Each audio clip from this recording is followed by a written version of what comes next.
This is Glambition Radio episode number 277 with Maxine Clark, founder of BuildABear Workshop. Ladies and gentlemen. Glambition Radio. Glambition Radio. Glambition Radio. Glambition Radio.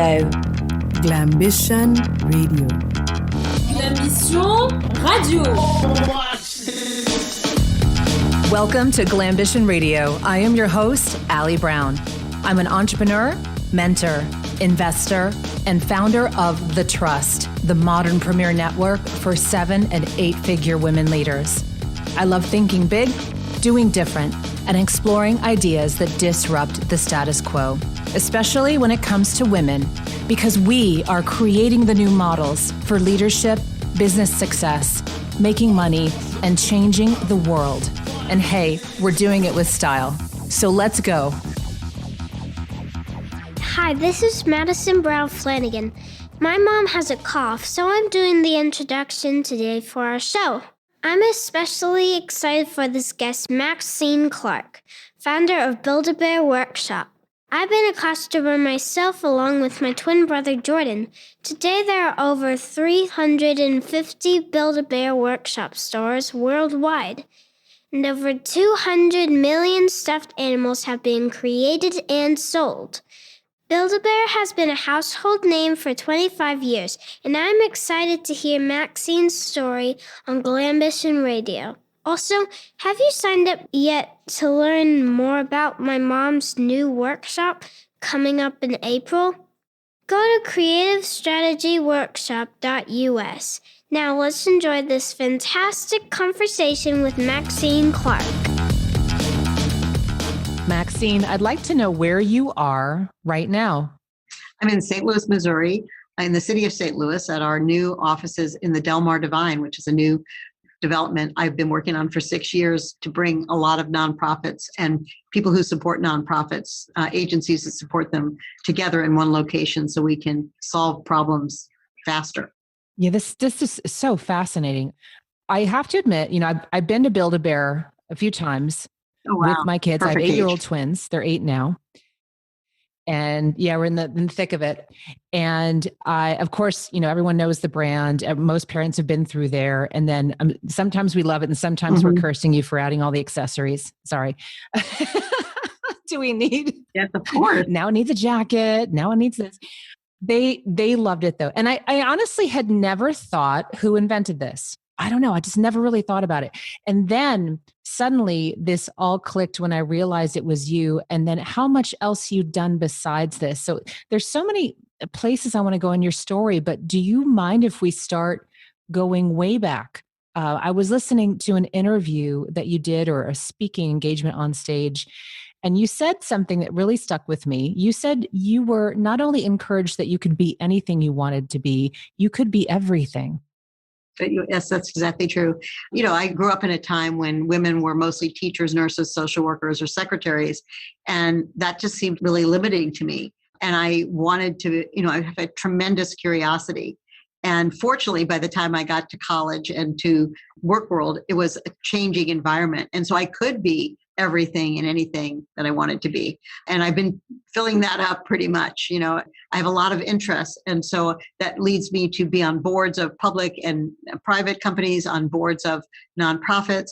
And they all think they're unique and different. But since I'm on so many of those boards, I can tie all the knots together.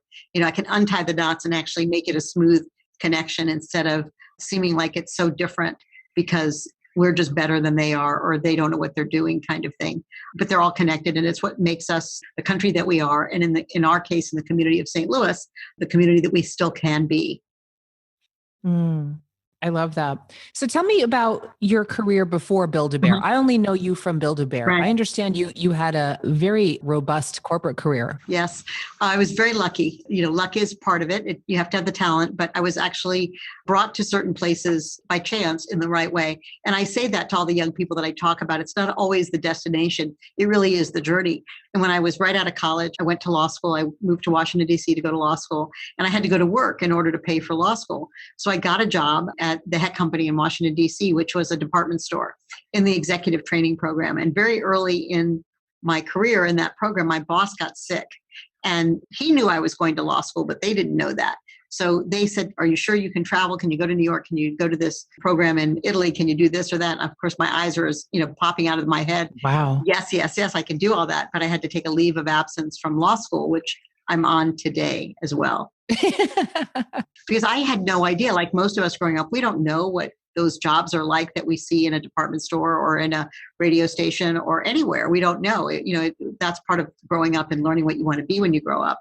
And so it was the early 70s and women were coming to work in droves, but none of the clothes and the accessories and the things that we needed were available in those stores.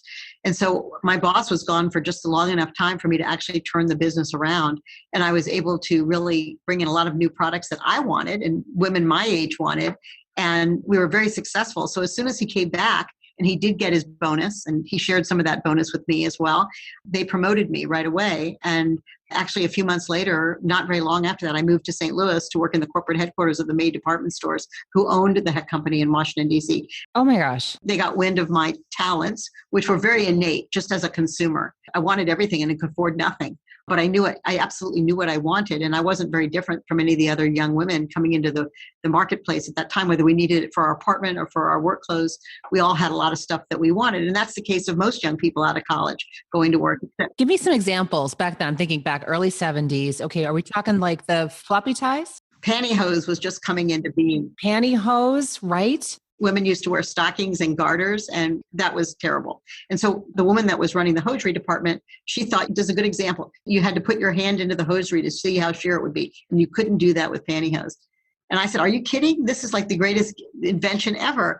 And, those were the kinds of things that I was bringing to the table. Also a marketing strategy where I had a suspicion that the women that were buying this suit and these shoes and this cosmetics were very similar to each other. We only took our own credit cards. So we should have known this. That was before the advent of MasterCard and all of these becoming the card taken in department stores. Right. And department stores didn't want to share their information with anybody. But so I went to our offices in Silver Spring where all this credit card information was. And I sat there with a green, gigantic spreadsheet ledger pad. And I clicked off not so much the name of the customer, but how many customers bought the same things. And I found out that was very consistent. And so I put together a catalog that I wanted to sell to the vendors with co-op advertising, with about these 10 or 15 vendors in it, because I could prove to them that the customers, liked who bought this suit, wanted to wear these shoes with it. Yeah. And it was so successful. We sold out of everything in a very short period of time. And that was, the beginning of thinking about customer-centric marketing, but it wasn't done then. I didn't invent it. It's just like, it's what you do with information. And I'm so nosy and curious about things. I always was looking for the proof, and so that I could make more of that proof into something bigger. And I was always very curious about data. Data is something I was always very comfortable with. In fact, I needed it. I wanted it to, prove my case as a potential lawyer and law student. How do you prove your case? You find the facts. And although that's changed a lot lately, but I would say that in the past, facts were very, very important. How old were you at that time? I was about 21, 22. Wow. Yeah. What an amazing, were you aware at the time how extraordinary that experience was, or were you just kind of in the middle of it? You just went with it? One great thing about the retail business is that you see your sales every day. So I could see that every day. But I really thought that it was just, I did know it was me and I was thinking about these ideas, but I really knew it was the consumer. The consumer was the center of why I was successful. And the more that we know about the consumer, the more we can bring products and services to them that they want, and they'll pay for it. And it isn't about, my parents didn't have a lot of money. We, had hardly any money, actually. So I actually love the idea of having, a budget sportswear department where people could buy something that looked like a lot of money for not very much money. And now we're going backwards. People are wearing used clothing. Mm-hmm. That's become a really big thing. So always people were sensitive to price. It was just what you put in front of them. So if they only knew name brands and expensive things, that's all they would want. But if you put good looking things in front of them that were more moderately priced, they would buy those too. And that's how I was. So I just kept thinking, I'm the customer.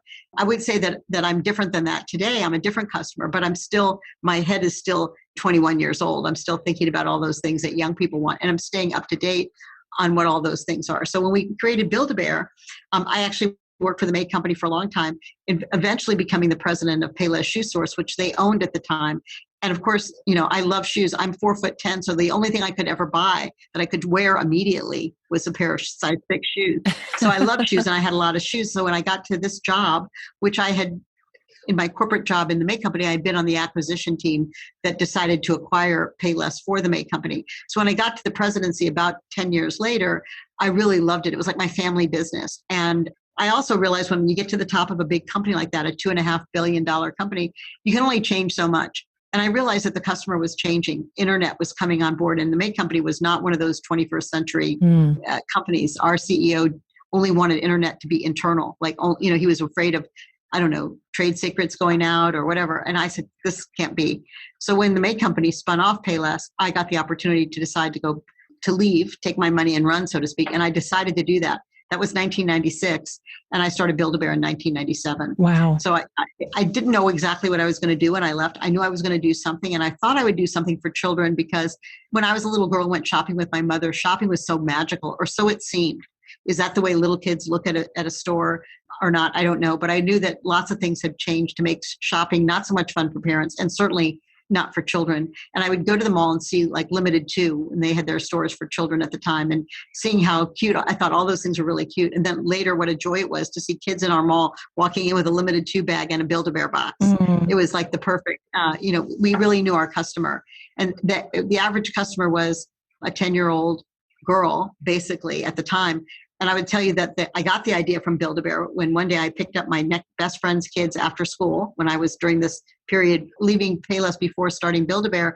And we went to look for Beanie Babies, if you remember when those were really popular. Right. And when Katie couldn't find the one that she wanted, she just sort of declared in the store, she says, these are so easy, we could make these.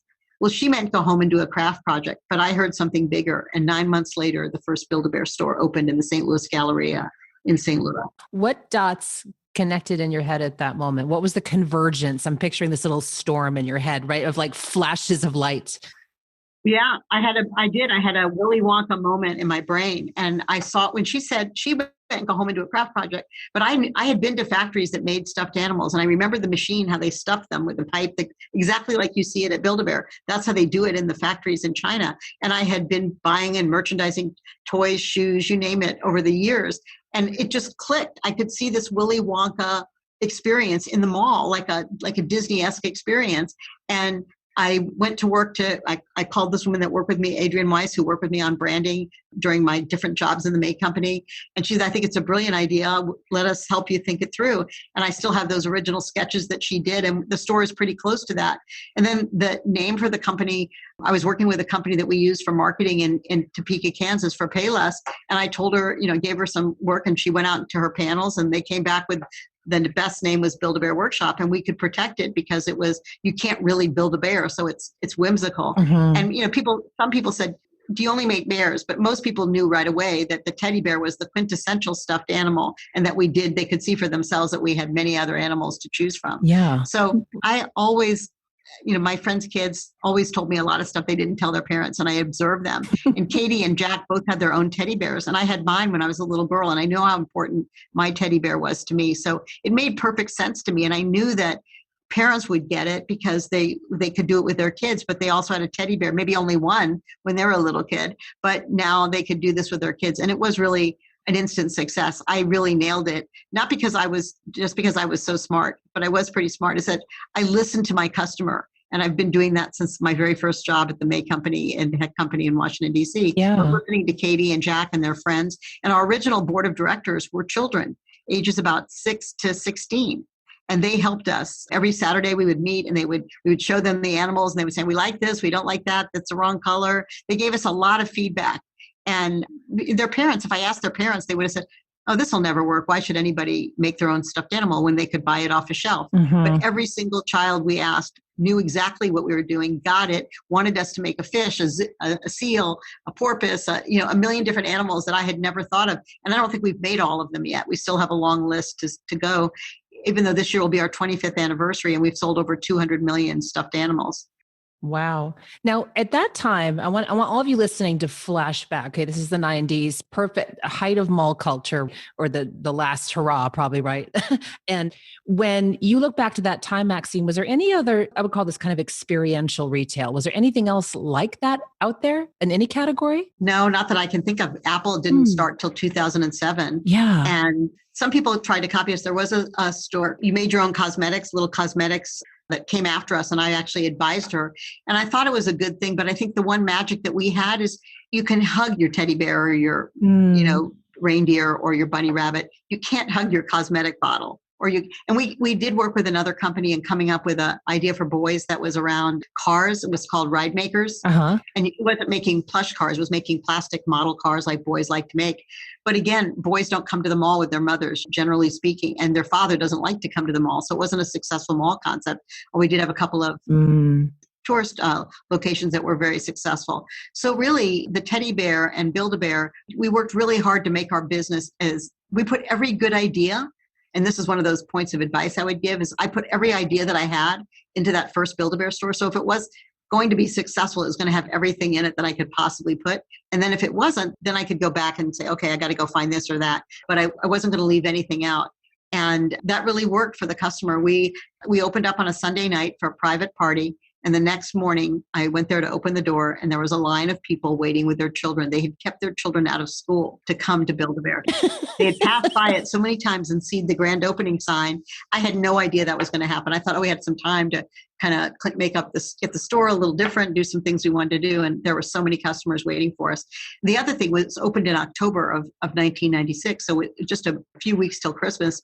And I really never anticipated this. We had gift certificates, but I never realized that people would be standing in line making bears and buying gift certificates at the same time. Because I thought, people are going to buy a gift certificate for their children for Christmas and they'll bring them back after Christmas. But we had so much business. We had lines out the door all during, for many years after that. But that first Christmas, word spread really quickly and people were coming from all over St. Louis. In fact, our top zip code was about 30 miles away. Wow.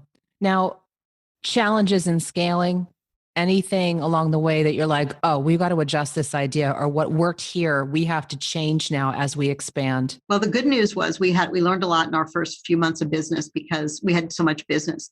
So we really had to put in more registers. We had to rethink the way we actually were sewing up the bears. We used to sew up literally with a needle and thread the back of every bear. But I realized really quickly we'd have to hire 15 people to sit sewing bears up in the back to keep up with the crowd. So we worked on an idea that we could do a pre-lacing system that we could do in China and then stuff the bear. We'd still be able to stuff the bear and then you just pull the string and it laces it up and you just tie the knot and nobody's using a needle and thread. And we got a notice from the trademark office, the patent office actually, that the patent that we had filed a patent in a week prior, somebody else had filed a patent for a similar thing. So I called them up on the phone and I asked them if I could buy the patent from them. They were a carnival provider of plush. They made, they brought all their plush in and then they stuffed it in the United States. So they were trying to do it faster. So he said, if we can use it free, I'll sell it to you for $750,000, which this was my second year of business. I didn't really have $750,000 just sitting in the bank. But I said yes. And then I went to my board and I told them what we were doing. And when you think that we've sold over 200 million stuffed animals, that $750,000 has been amortized a zillion times over. But it changed our business. It allowed us to do so much more put through. So we took out some of the fancy fixtures we made that were just for glamour and we put more fixtures in. We made space we shortened the line, how many lines you had to be in so we could make the experience more pleasurable for grandmothers and grandfathers and parents. Mm-hmm. And we did that right away. We closed the store in January for about 4 days in order to restructure the floor and make all that. And that was good because I wasn't up against that sales anyway yet. And we opened back up and we were in great shape. And we were always learning. It used to be the stations were organized, choose me, stuff me, stitch me, fluff me, name me, dress me, take me home. But the customers told us that they wanted to dress their bear before they named it. So we actually switched that around too. And our future stores all were made like that. We were never afraid to go in and change something if enough customers had told us about it. And that was our store people. And I was in the stores all the time. Our store people were very vested in our success, and they told us everything that the customers would say or do or want. And so was that a really critical one? They said, well, 3 or 4 people told us that in a week, so I think that might be more worth it. And we got that kind of feedback. But again, it was always being very customer focused and associate focused. We made some mistakes. but they weren't life-threatening mistakes. They were some things I just didn't anticipate, but they were a good news story, more customers than you can handle. When we put the hearts out in the store, we had no idea that people were going to put 10 hearts in a bear. We thought they would only put one because we each have one heart. But if grandma and grandpa were there and brother and sister, everybody wanted to put a heart in that bear for that child. So we sold out of hearts really fast, sold out. They weren't for sale. They were included in the purchase. So we had to call up overseas and get a zillion more of them made and sent over. But in the meantime, we went around to the craft stores. We started sewing them, cutting them out of felt. We did everything we could in order to get enough hearts because the customer had really latched onto that. They really thought that was the magic moment of Build-A-Bear, was putting the heart in the bear. They were right. It was supposed to be. But actually, we didn't have a plan for them putting more than one heart in a bear. But they did, and that taught us a lot. And our store people took that and grew the process of the ceremony, the heart ceremony out of that. And it became not only a signature, it's a trademark of Build-A-Bear. Nobody else can put a heart inside of a bear except us. Mm. Now, what point along your journey did you feel a real pull to move into this place of mentorship and philanthropy that I know you are now? And it's probably been a long time you've been there, but really publicly now, very much. Well, one thing was I started Build-A-Bear. I was 48 years old. I had a very successful career, but I was still 48. So I knew that, I had maybe another 20 years to do something, and I wanted to do it well, and that was Build-A-Bear. But as I got into it more, I realized that nobody else could have started Build-A-Bear but me, but somebody else could take it to a new future. And the best thing that a founder can do for their business is, besides the founding of the business, is to find the right successor. And I was very lucky that my board agreed with me on that. I decided I was close to 65, that I wanted to retire. I had other things I wanted to do. The good news was also the success of Build-A-Bear. We took Build-A-Bear public in 2004 when we were only 7 years old. And so we were really young and we had a lot of success. And so that brought me a lot of wealth. And that came from our customers. And I wanted to give it back. I was very active in our community, doing on many nonprofit boards and doing things, but I never really was engaged in it so deeply that I knew what was causing some of the social problems that we were having. And when I left Build-A-Bear, I had the time because I hired a great CEO and she took over, and I could sleep at night and I could go on and really fully do something else. But I knew it also comes back from my roots. My mother worked for Eleanor Roosevelt during World War II. She was her private traveling secretary. Wow. And so my mother she was not a capitalist. She was absolutely the opposite of a capitalist. And she would always put that in my head. I think she would be really proud of me, but I think she always wanted me to be a civil rights attorney. And that was what I was intending to be. But something else caught my heart and found my talents, and I was able to be successful at it. And so, there's so many parts of this pie.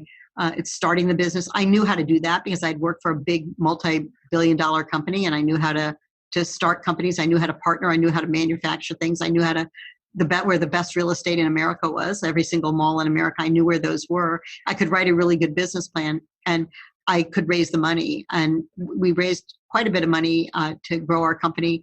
And so for a woman to raise that money on a business that most people thought would fail within a few years was a big accomplishment. But I didn't take any of that too seriously. I just kept moving forward.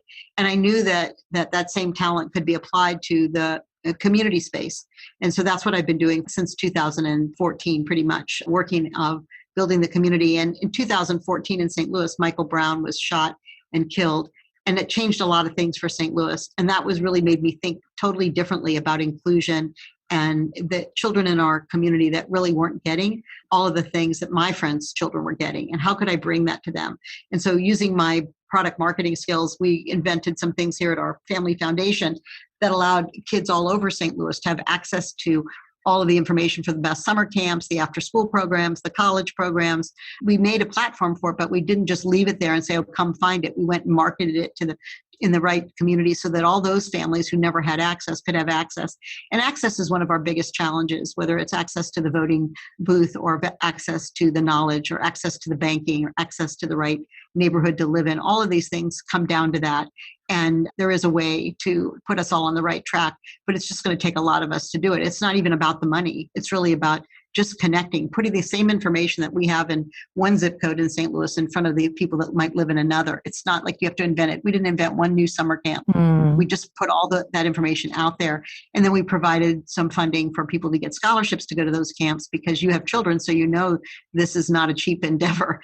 A small weekly summer camp in St. Louis costs about $250. Well, if you have 4 or 5 kids or 2 kids, that's a lot of money.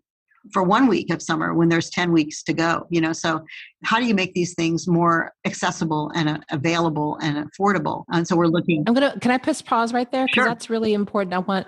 What really just struck me is that even something as simple as, sometimes we feel very limited, like, oh gosh, what could I do? And very simple thing you just pointed out, helping information get to the right people could be life-changing.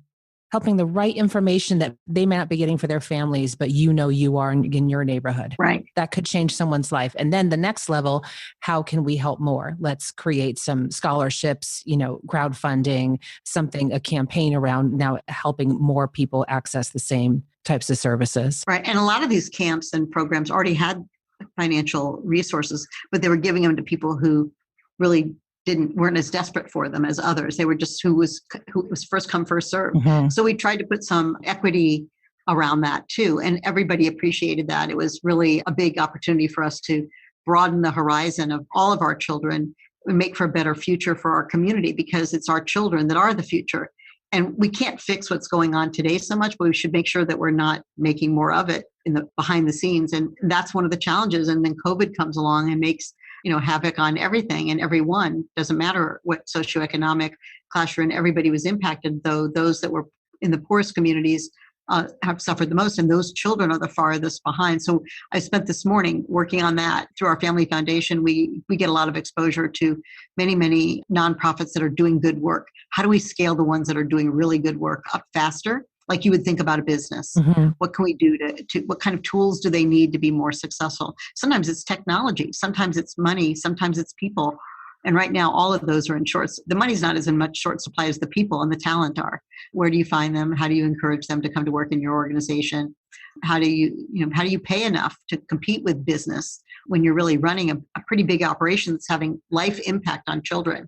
BuildABear has a lot of impact on children. I'm very proud of what we've created, and so many children now have a teddy bear that wouldn't have had one. When I started out and I asked people in some of the schools I went to in our city in North County of St. Louis, how many had a teddy bear? Very few kids raised their hand, but now everyone raises their hand. And I'm really proud of that. I think Build-A-Bear was accessible by price point. It was accessible in the malls. It was accessible because it was an idea that people could relate to. And it was our customers that really helped us be successful by far and away.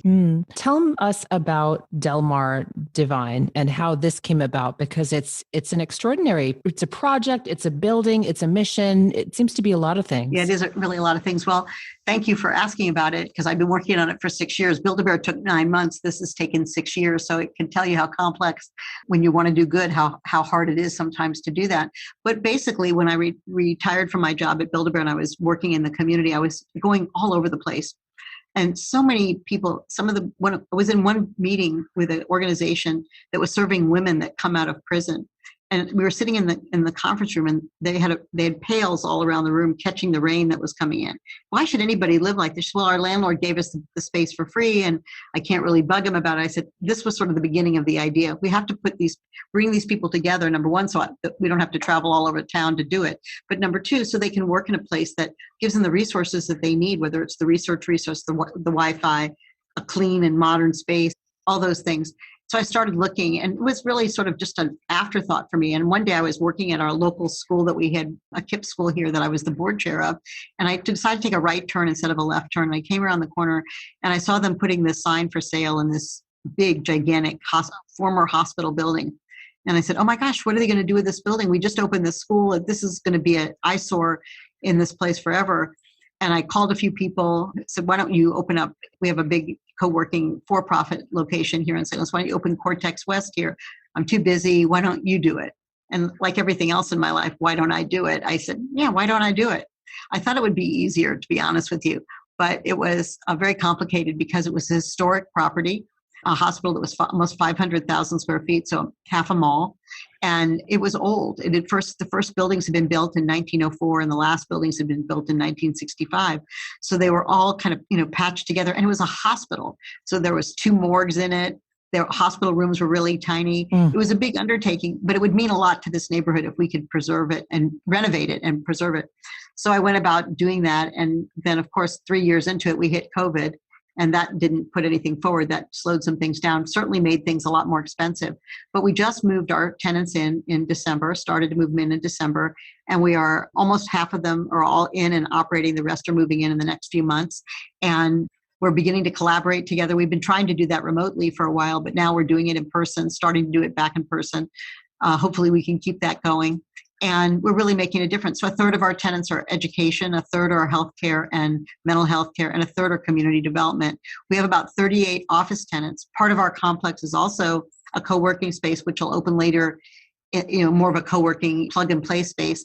And then we have apartments, 150 apartments for teachers, nurses, social workers, public health, public safety. Those young people that make that 35 to 55 want to live in a cool place, but can not even afford it, even in St. Louis, forget New York or a big city. And how do we encourage more young people to seek careers in those fields if they can't afford to live when they make a salary? So we work with HUD and the government, and we are making them very affordable, but they're going to have every luxury, all the modern conveniences, a swimming pool, a fitness center, all that.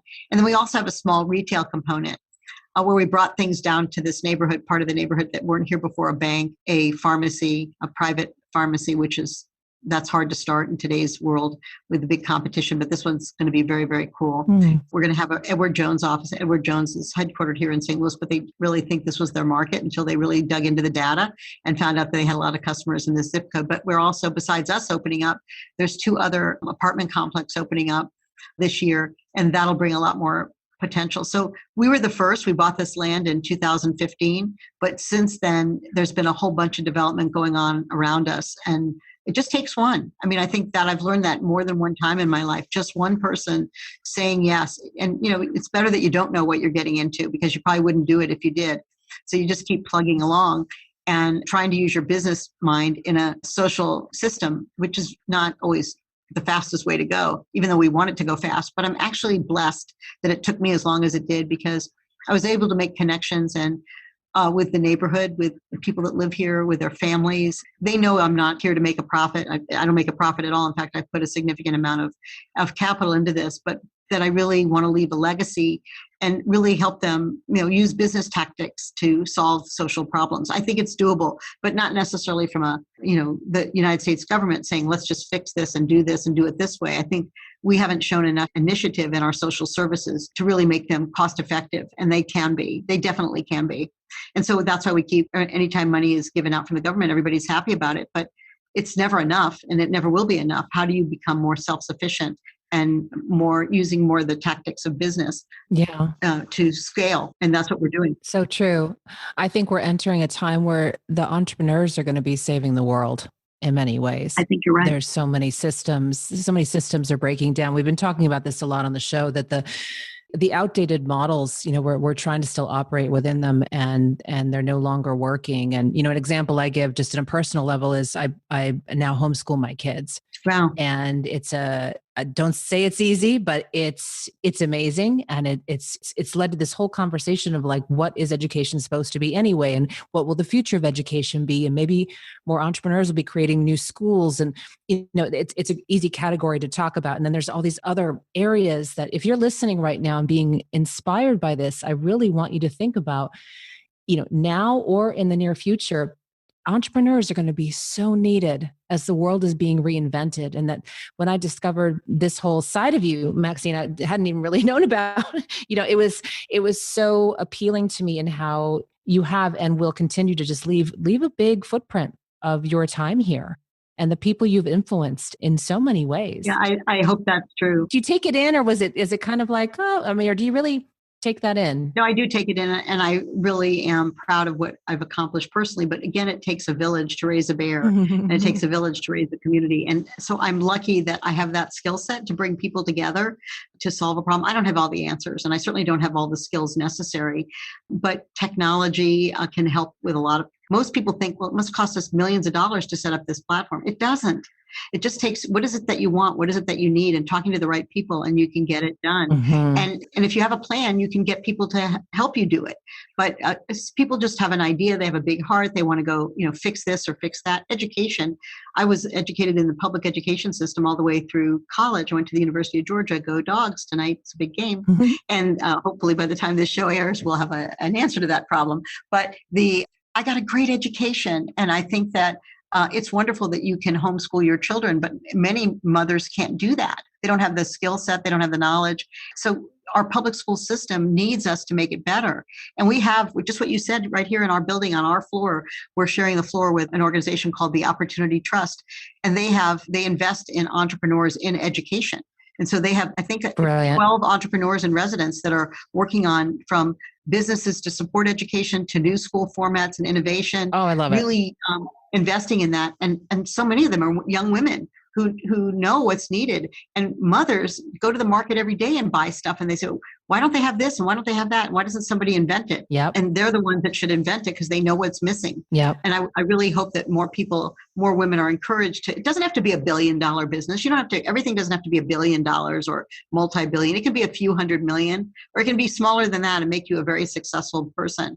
But women know what's missing. They see it every day in the marketplace. They see how they're treated or mistreated, and they know it's not available. And if they only sat down and sort of drew it out, I think we could find a way to help bring that product and that idea to market. And all over the country now, there are entrepreneurial centers at universities and in communities looking for those big ideas that can become a successful business in that community.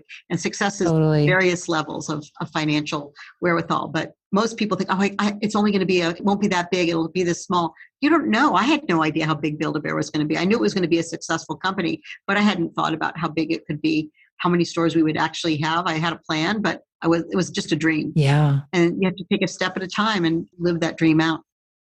Oh, I love it. Maxine, last words of advice for everyone. If you could share 3 great pieces of advice for all the women listening. Yeah. Well, one thing I always tell all of entrepreneurs that I work with, that I always think you should write out a plan, because the first person you have to convince that you're going to do this 24/7 is yourself.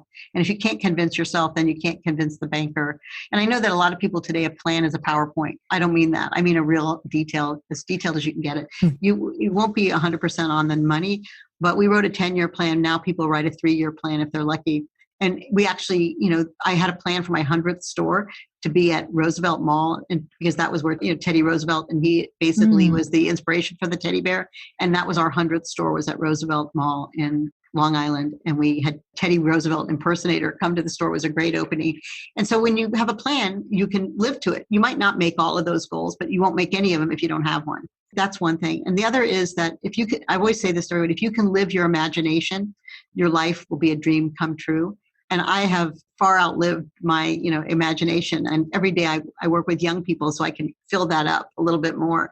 But I think that if you dream, you can make it happen. You just have to associate those people with who this work would get done with. And you can either bring the idea to them, and maybe they'll steal the idea, but most likely they won't. They'll help you bring it to life. And I guess the third one is what I said earlier about the journey, that you can have a life plan that says, I want to do this, I want to get married, I want to have kids, I want to do this. But, mostly the journey, the success is the journey, not the destination. And sometimes it might take you down a different path. Like I was going to go to law school and become a civil rights attorney, but I ended up having to get a job, and look where it took me to some places I would never have imagined I would be, including to St. Louis, Missouri, where I met my husband. So I would never have been here. I would never have come to St. Louis if the May Company hadn't brought me here.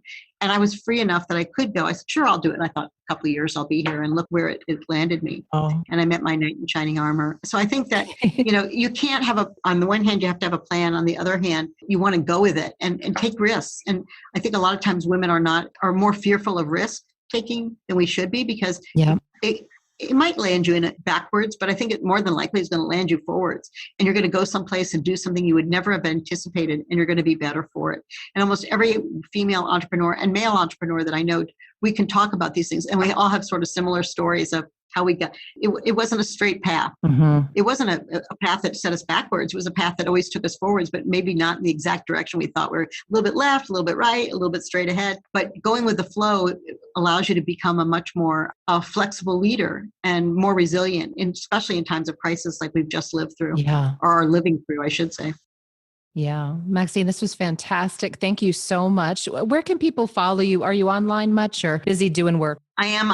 You can find me on Twitter at Chief Executive Bear, and on LinkedIn and on Facebook. Some days I think I just have to get off of this, but I do think it's a great way to stay connected to people and also to communicate with people that you don't even know yet. Yeah. So I've enjoyed that. And I'm very responsive. And Maxine at clark-fox.com. I answer my emails. If I don't answer you right away, send me another one. I'm pretty responsive. And I love connecting with new people. And if I can share any of my experience with them, I'm glad to. But mostly I walk away with the biggest win of all, a new friend, a new knowledge, and places I have gone that I could have never dreamt of. Well, thank you so much. I cannot wait to meet you in person one day. I hope to come to St. Louis. Oh, I look forward to that too. Bye. Bye, Allie. Thank you for joining me for this episode of Glambition Radio. If you enjoy the show, make sure you subscribe so you automatically get my new shows every week. Also, I'd love if you left us a review so more women like you can discover us. We're on Apple Podcasts, Stitcher, Spotify, Pandora, and other major platforms. And I'd love to hear from you personally. Come join the conversation on social. Instagram is my happy place lately, and that's Allie Brown Official, but you can find links to my other platforms at alliebrown.com. Glambition Radio is the elevated conversation for women leaders, and I'm honored you tuned in.